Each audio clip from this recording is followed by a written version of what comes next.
Жолдош Кыргыз Республикасынын куралдуу күчтөрүнүн башкы колбасчысы, Улуттук коопсуздук мамлекеттик комитетинин өздүк курамы, комитеттин жаңы штаб-квартирасынын башкы кеңсесин ачыш азимине тизилди. Маалымдаган төраганын биринчи орун басары генерал-лейтенант Мансатыков.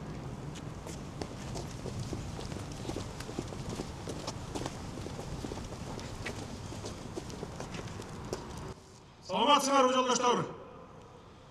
Саламат, солуңуз, жолдош, башкы, колбасчы. Жаңы имаратыңар менен куттуктаймын. Ура! Ура! Ура! Эркин тур. Эркин тур, эркин тур. İçinde mi? Büt elleri içinde.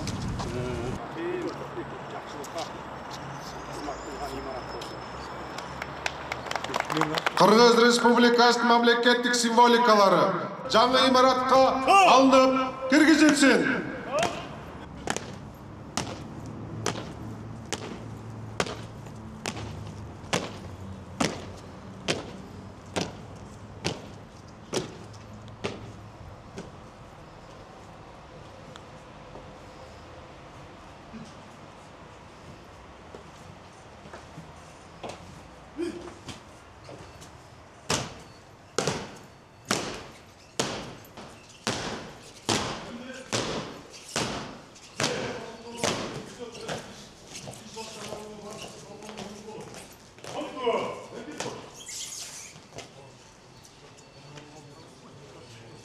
Bu yerlerde buna jet olmuş demelerini kıldık. Bu jet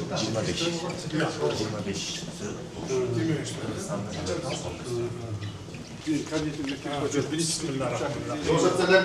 Саламатсыңар. Кут болсун. Саламатсың.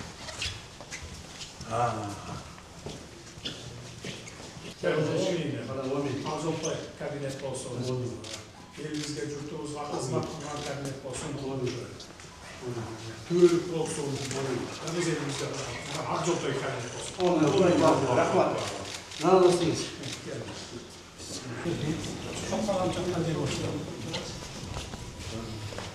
Рабочий кабинеттер.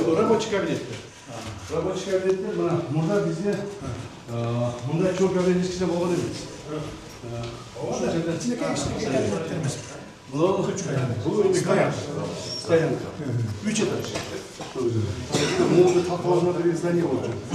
Кирип кетет, бияка кайра жактан чыгат деген. Машинасы да сыртта калбайт экен. 700-ге жақын машина. А мурдакылар бүт сыртта калып. Көчөсүндө болбойт, көчөдө болбойт.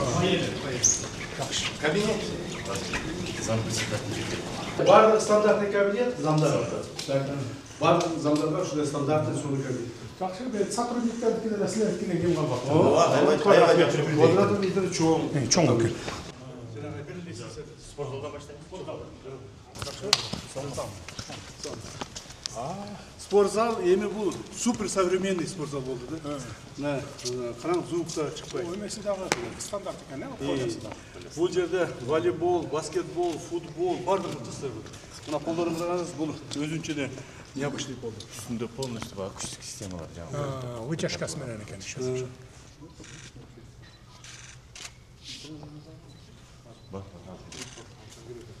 Эки фитнес-зал бар, мужской, на женский. Бүт, душ, бул туалеттерден өтүп. Все супер современный.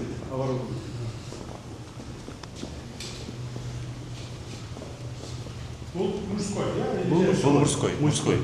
Женский да бар, женский да жүр. Был мужской. Супер современный.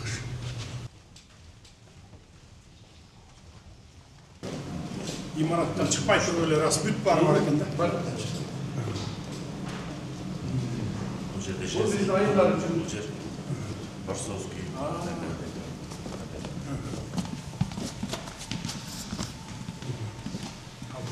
Маттар дагы экен да.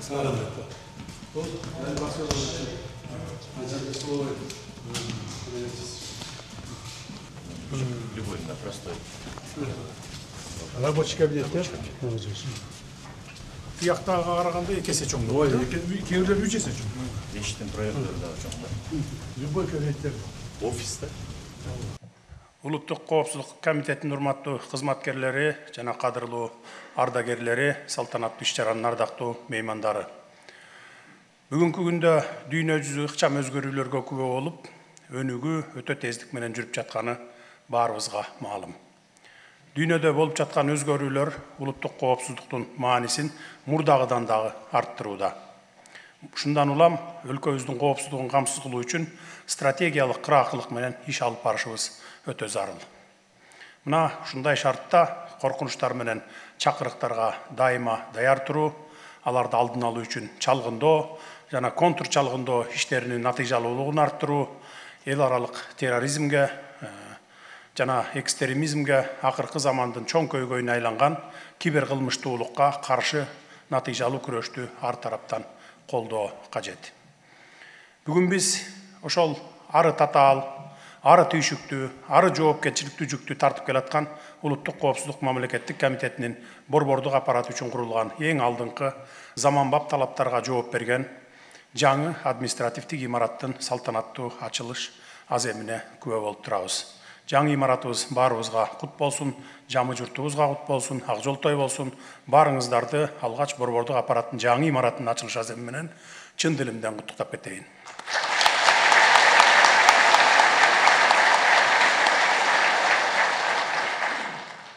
Урматтуу мекендештер, дүйнөдөгү, анын ичинде Борбор Азиядагы саясий кырдаал алдыга коюлган максаттарга жетүү үчүн улуттук коопсуздук органдарынан ыкчам иш аракетти, күжүрмөн кесиптик даярдыкты, дыкат талдоо жүргүзүүнү жана чечкиндүүлүктү талап кылат.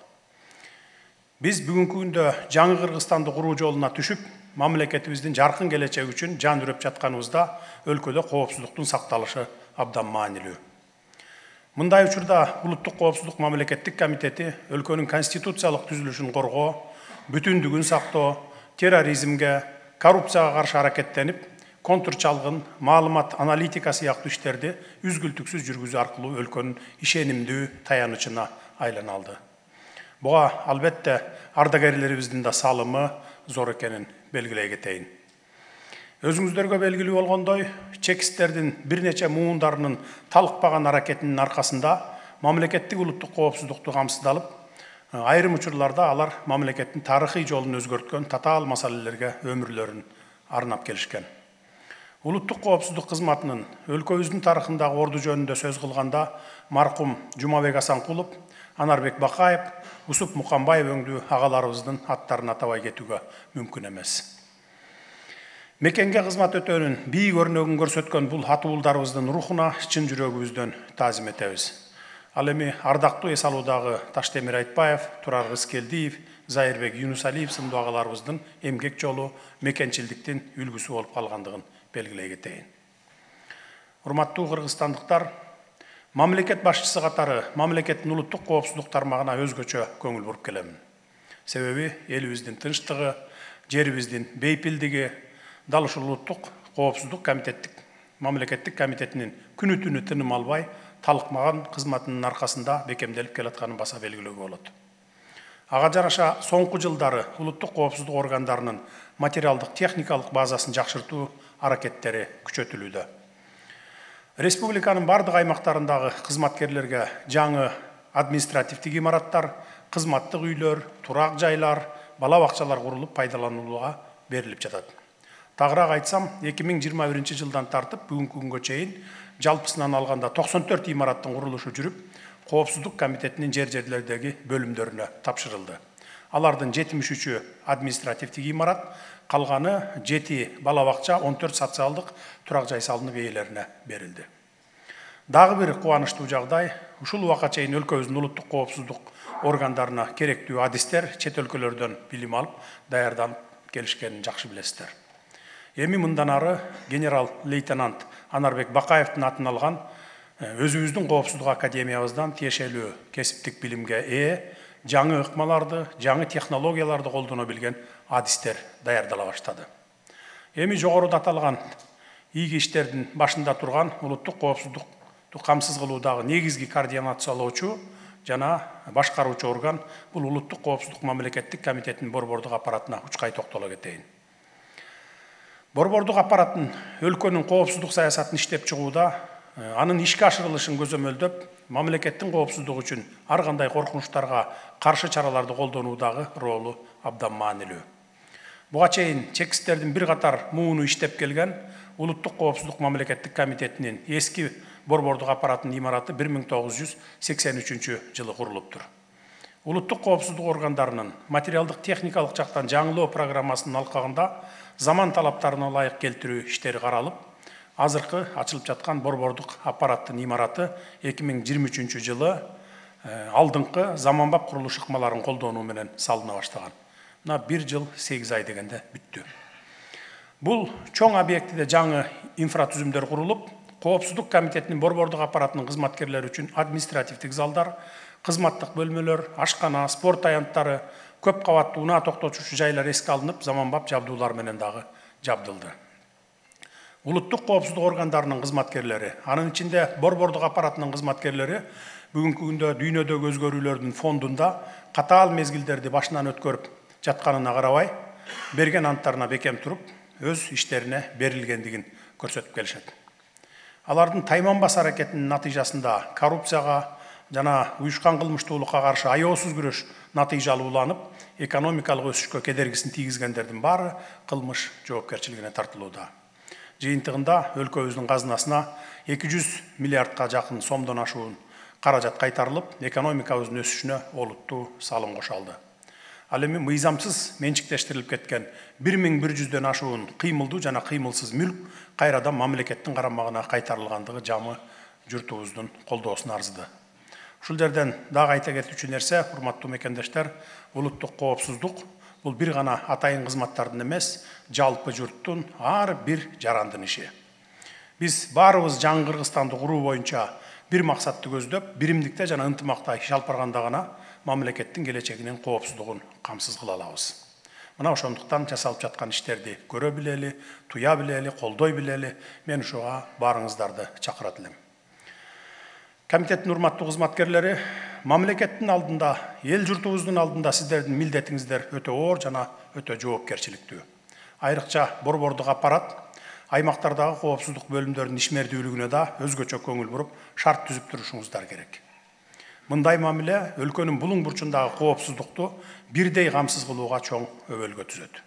Ошондой эле коопсуздукту камсыз кылуу жаатындагы жаш адистерди өстүрүүдө, аларды кесипкөйлүккө, ар намыска, атуулдук ариетке тарбиялоо, чекистердин кадыр баркын сактоо борбордук аппараттын башкы милдеттеринин бири болууга тийиш.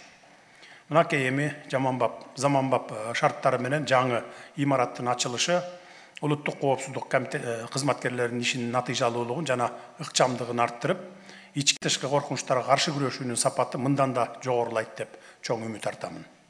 Улуттук коопсуздугубузду, коомубуздун туруктуулугун, жарандардын укуктары менен эркиндиктерин ишенимдүү камсыздоо менен бирге, мындан ары да жүктөлгөн милдетти так аткарып, элибизге ак ниет жана абийир менен кызмат кыла беришиңиздерге тилектешмин. Ушул жерден Жумабек Асанкулов, Анарбек Бакаев, Усуп Муканбаевтер өңдүү мыкты чекистер, көрүнүктүү жетекчилер өсүп чыксын деп тилек кылалы. Дагы бир жолу баарыңыздарды жаңы имаратты болушуңуздар менен куттуктайм. Сиздерге майтарылбас эрк, кажыбас кайрат каалайм. Үй бүлөңүздөргө ынтымак, ырыскы толуп жооптуу ишиңиздерди ийгиликтер жылуу болосун. Жаңы Кыргызстанды куруу жолунда ар дайым мамлекеттин жана элдин ишенимине ээ болуп, улуттук ар намысты бекем кармап, өлкөбүздүн өнүгүүсүнө салымыңыздарды кошо бериңиздер. Заманбап имаратыңыздар кут болсун.